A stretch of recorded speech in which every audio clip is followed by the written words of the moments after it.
Kasi sa panayam po kay Vice President Sara doon sa Zamboanga, sinabi niya na posible daw yung yung bentahan ng 20 pesos na bigas. Pero ayaw niyang ibahagi kung papaano gagawin yung pagbebenta ng 20 pesos na kada kilo ng bigas. Kasi ayaw niyang tulungan si Pangulong Marcos. Ano pong reaction dito ng Malacanang? Lumalabas po kasi kung ano po ba talaga ang anyo ng ating Vice Presidente. Lumalabas ang tunay na kulay ng Vice Presidente bilang isang public servant. Sa pag-amin niya, nandito po ang kanyang sinabi, na imposible talaga ang 20 pesos na bigas, pero pwede siya.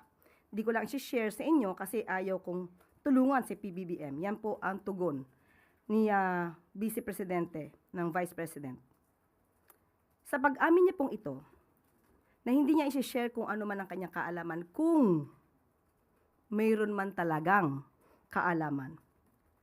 Dahil nga sa ayaw niyang pagtulong sa ating Pangulo. Ito ay nagpapakita ng isang makasarili.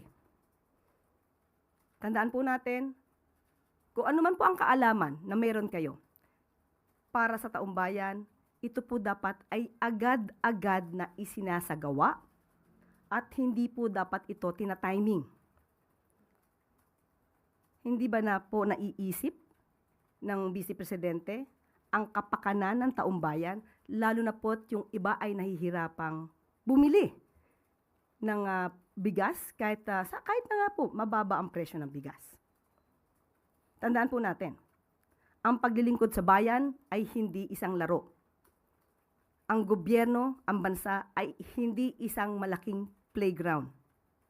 Huwag naman po sana maging asal bata ang Vice Presidente.